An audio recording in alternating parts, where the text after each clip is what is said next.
At ngayon ay ipinahayag ni Basto na siya na ang bagong Demon Lord mula ngayon. At nagsimulang umatake ang mga kalansay ni Basto sa lahat ng mga ogre sa stadium, at tila nakalimutan na ng mga ogre kung paano lumaban dahil tumatakbo lang sila at hinahayaan ang kanilang sarili na patayin isa-isa. Tumawa si Basto at iniutos sa kanyang mga tropa na patayin ang lahat ng magtatangkang lumaban dahil siya na ang bagong pinuno ng kaharian na ito. At sa gitna ng kanyang galit na talumpati, bumaling si Basto kay Ike at sinabi sa kanya na hindi maiwasan na ang hukbo ng mga demonyo ay susunod at igagalang siya bilang bagong Demon Lord, kaya inalok niya si Ike ng pagkakataong sumali sa kanyang panig dahil kinikilala niya ang kakayahan ni Ike. Inalok pa niya si Ike ng buong pamumuno sa ika-7 corps bilang bonus. Sinabi ni Ike kay Basto na tiyak nakaakit-akit ang kanyang alok, ngunit hindi ito isang bagay na maaaring ipangako ni Basto dahil hindi siya kailanman magiging Demon Lord. Tumawa si Basto sa mukha ni Ike dahil sa pagiging hangal na tanggihan ang alok habang siya ay napapaligiran ng isang buong hukbo na handang umatake anumang sandali.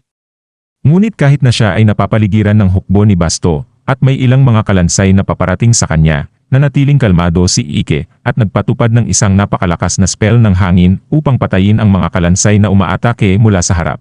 Inutusan ni Basto ang kanyang natitirang mga sundalo na patayin si Ike. Ngunit habang sila'y sumugod sa kanya, naghanda si Ike ng madaming dark spear na ginamit niya upang isaksak sa kanila habang sila'y papalapit. Dahil hindi sila makalapit, isang kalansay ang nagpasya na isakripisyo ang sarili at sinindihan ang kanyang ulo upang gawing sandata. Ngunit kahit na ginawa nito ang lahat ng sakripisyo, sumablay pa rin ito sa pag-atake. At ilang segundo lang ang lumipas, tuluyang napulbos ang kalansay ng mahika ni Ike. At kahit na sapat na ang kanyang kapangyarihan upang pigilan ang hukbo, ayaw pa rin ni Ike na tuluyang mapaligiran, kaya't ginamit niya ang mahika upang lumipad sa ere, makatakas, habang daan-daang mga pana ang tinira sa kanya. Nang makapwesto na siya ng maayos, sinimulan niyang gamitin ang isang napakalaking spell ng pag-atake na pumatay sa malaking bahagi ng hukbo ni Basto sa isang iglap. Pagkatapos nito, nagsimulang lumipad si Ike patungo kay Basto, at nang makalapit na siya, hinawakan niya ang mukha ni Basto at pinasabog ito ng malapitan sa pagtatangkang tapusin siya ng tuluyan. Sa oras na humupa ang alikabok, si Ike na lamang ang natitirang nakatayo, kaya inakala niyang siya na ang nanalo, bagamat marami ring mga demonyo ang namatay sa kamay ni Basto. Gayunpaman, mukhang hindi pa tapos ang lahat, dahil nakita ni Ike na gumulong ang ulo ni Basto sa harap niya, at sa parehong oras, sumalakay ang katawan ni Basto mula sa likod. Nagkaroon ng maraming pagsabog na yumanig sa pundasyon ng stadium, ngunit nagawang iwasan ito ni Ike sa pamamagitan ng pagtalon pabalik upang magkaroon ng distansya sa pagitan nila ni Basto. Ngunit sa kabila ng lahat ng pagsusumikap na ito, sinabi ni Basto na walang kabuluhan ang lahat ng ito dahil wala siyang paraan upang manalo.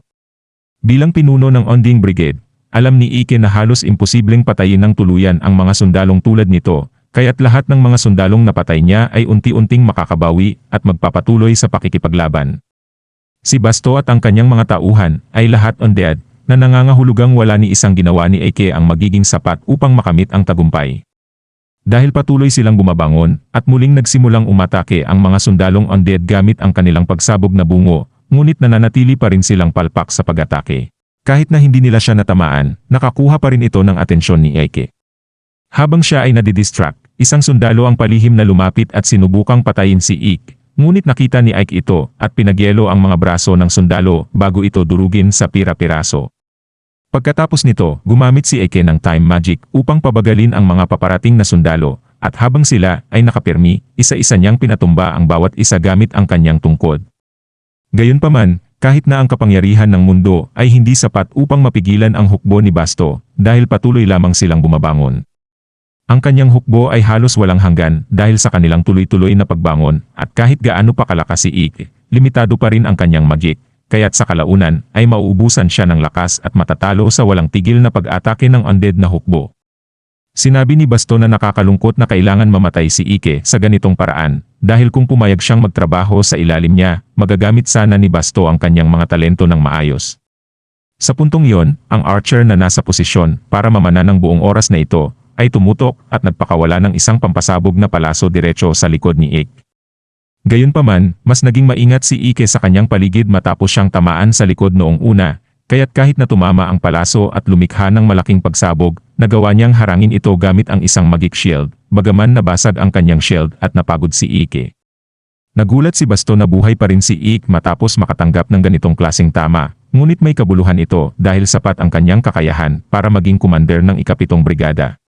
Gayunpaman, kahit gaano pa kahirap ang pagsusumikap ni Ike na magpatuloy, hindi siya maililigtas nito sa sitwasyong ito, kaya't sa kalaunan ay mapapatay siya sa kamay ni Basto.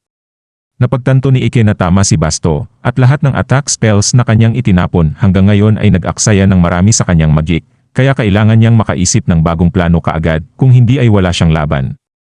Alam niyang ang undead ay mga naglalakad na bangkay kaya't hindi uubra ang darkness magic sa kanila, ngunit habang iniisip niya ito, naisip niya ang isang plano ng pag-atake na garantisadong gagana laban sa mga bangkay. Kaya habang patuloy na sumusugod ang mga undead na sundalo para sa kanilang pag-atake, ginamit ni Ike ang holy magic at inexorcise silang lahat. Nagulat si Basto na nagawang sirain ni Ike ang kanyang mga sundalo, ngunit mayroon pa siyang ibang paraan upang atakihin si Ike, kaya't nagbigay siya ng senya sa archer na muling pumana. Gayunpaman, bago pa makapana ang archer, naputol ang kanyang braso ni Sapphira. Humingi siya ng paumanhin kay Ike sa paghihintay ng matagal, ngunit narito na siya at may dala siyang backup. At sa baba naman, ang natitirang miyembro ng ikapitong corps ay abala sa pakikipaglaban sa hukbo ng undead at mabilis din nilang pinapabagsak ang mga ito. Samantala, sa loob, lumipad pababa si Sapphira kay Ike upang ipaalam sa kanya na inaasikaso na rin ng iba ang mga sundalong undead sa labas. At nang mapansin ni Basto si Sapphira, nagsimula siyang maghanda upang atakihin siya. Ngunit bago pa niya magawa yon, narinig niya ang isang boses mula sa kanyang likuran na nagsasabing si Ike ang kanyang kalaban kaya't dapat niyang harapin si Ike. Lumingon si Basto at sa kanyang pagkagulat, nakita niya si Derin na nakatingin sa kanya. May karapatan si Derin na patayin siya sa sandaling iyon, at malamang ay dapat niyang gawin, ngunit sinabi niya kay Basto na bibigyan niya ito ng isang huling pagkakataon upang mabuhay hanggat magtagumpay siya sa isang duel hanggang kamatayan kay Ik. Ito na ang pangalawang pagkakataon na ibinigay ni Derin kay Basto kahit alam niyang siya ay isang traidor mula pa noong simula. Ngunit dahil siya ang boss, walang ibang magawa si Ik kundi lumaban kay Basto mag-isa. Sumugod ang dalawa sa isa't isa, at habang inaatake ni Basto gamit ang kanyang espada, hinarang ito ni Ik gamit ang kanyang magic shield. Ngunit naramdaman ni Basto na siya'y ininsulto dahil inisip ni Ik na kaya niyang manalo, kaya't buong lakas niyang pinukol ang kanyang espada at muling tinamaan ang shield ni Ik na nagdulot ng bitak sa depensa ni Ik. Sinabi ni Basto kay Ik na siya ay isang mahina kumpara sa kanya, kaya't walang duda sa kanyang isipan na matatalo si Ik sa duel na ito. Patuloy siyang umaatake habang sinasabing tapos na ang oras ni Ik, at kahit na sinubukan ni Ik na tumalon pabalik upang magkaroon ng distansya, hindi siya binigyan ni Basto ng oras upang magpahinga. Ginamit niya ang kanyang ulo upang magpakawala ng isang dark laser kay Ik. Ngunit nang mapansin ito ni Ik, bumalik siya kay Basto gamit ang isang spell na kanyang sariling gamit ang white magic. At nalupig ng white magic si Basto, at nang magtagpo ito sa kanya, at nagdulot ito ng pagkabulok ng braso ni Basto. Walang ideya si Sapphira na kaya kong gumamit ng white magic, at iniisip niya kung saan at kailan ko ito natutunan. Ngunit pagkatapos makita ang walang pakialam na mukha ng Demon Lord, malinaw na alam na ni Derin na mayroon akong ganitong klaseng mahika. Tumanggi si Basto na sumuko at muling sumugod kay Ik. Ngunit sa buong oras na yon, si Ik ay nagkakaroon ng flashback noong kabataan niya habang nag-aaral pa siya ng mahika kay Romberg.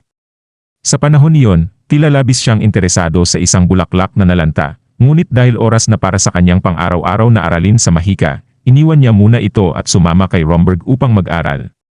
Natuto siya ng maraming kawili-wiling spells, ngunit nang matapos na sila, naging interesado siya kung mayroong mahika na maaaring magbalik buhay sa isang nalantang bulaklak. Agad na sumagot si Romberg na kaya itong gawin ng white magic, kaya humiling si Ik na matutunan iyon sa susunod. Gayunpaman, pinaalalahanan siya ni Romberg na siya ay nagpapanggap na isang demonyo, at halos imposibleng matutunan ng mga demonyo ang white magic. Ito ay dahil ang white magic ay kumukuha ng lakas mula sa mahabagi na puso, at ang mga demonyo ay likas na mga mapuot kaya't natural silang walang kakayahan para dito. Sa ganitong paliwanag, sinabi ni Romberg na kaya ni Ik na matutunan ito dahil siya ay tao, ngunit nais niyang linawin na ang white magic ay ang pinakanakakatakot na sandatang maaaring gamitin laban sa isang demonyo, kaya't kung nais nitong matutunan ito, kailangan nitong maging maingat sa paggamit nito. At pumayag si Ik maging maingat at itinuro ito ni Romberg kay Ik. Bumalik sa kasalukuyan, sinabi ni Ik kay Basto na ang kanyang ambisyon na maging Demon Lord ay sobra para sa isang katulad niya. Wala siyang problema sa pagsasakripisyo ng kanyang mga tauhan, at handa siyang traidurin ang kanyang master para lamang makamit ang kapangyarihan. Kaya't kahit na ito ang normal na asal ng isang demonyo, hindi matatanggap ni Ik ang ganitong mga kalupitan, demonyo man o hindi, ang isang pinuno na inaapi ang kanilang mga nasasakupan ay mali.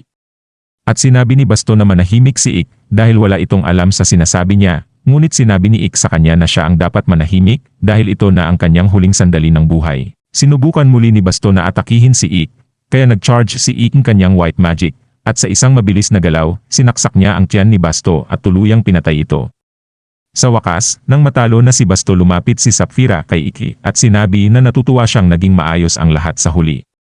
Napagtanto ni Ik na malamang alam ni Sapphira na may plano si Basto, kaya hiniling niya kay Ik na hawakan ang duel habang naghahanda siya ng backup para sa hindi maiiwasang pagtatangka. Hindi nakikita ni Sapphira na may problema, dahil lahat naman ay nakaligtas sa huli, maliban na lang sa ilang daang sibilyang demonyo, ngunit hindi sila mahalaga. Gayunpaman, lumapit si Derin sa kanila at sinabi na may malaking problema pa rin kailangang lutasin, dahil ngayon napatay na si Basto, wala nang pinuno ang ikatlong corpse, kaya ibinibigay niya ang trabaho kay Ik. At bago pa man siya makapagsalita, nag-teleport na si Derin palayo. Pagkatapos nito, lumapit ang lahat ng nasa kuponan ni Ik upang batiin siya sa kanyang tagumpay, ngunit tila may ikinainis si Sapphira. Makalipas ang kaunting sandali, pumunta si Sapphira sa kastilyo ni Derin at galit na sinabi na si Ik ay nagsisilbi sa ilalim niya, kaya siya dapat ang magpasya kung saan ito pupunta. Nagulat si Derin na labis na naiinis si Sapphira tungkol dito, dahil akala niya ay matutuwa itong mapromote si Ik, ngunit sa anumang kaso, si Sapphira ay nagsisilbi sa ilalim ni Darin, kaya may karapatan siyang bigyan si Ik ng anumang posisyon na nais niya, kahit na sa palagay niya ay mas mabuti na marinig kung ano ang masasabi ni Ik para sa kanyang sarili dahil narito na rin siya. Napansin ni Sapphira na si Ik ay lumalapit mula sa likuran niya, at dahil narito siya, inakala ni Derin na nagdesisyon na si Ik kung tatanggapin niya ang promosyon o hindi. Sinimulan ni Ik ang pagsasalita na ang mga tao sa kanyang bayan ay sa wakas ay nasanay na sa kanilang mga bagong buhay.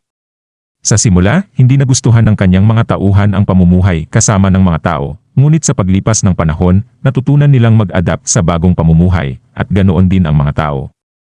Nakatira sila sa relatibong kapayapaan, at nagtutulungan ng walang pagkiling, at iyon ay isang malaking hakbang patungo sa panghuling layunin Ik.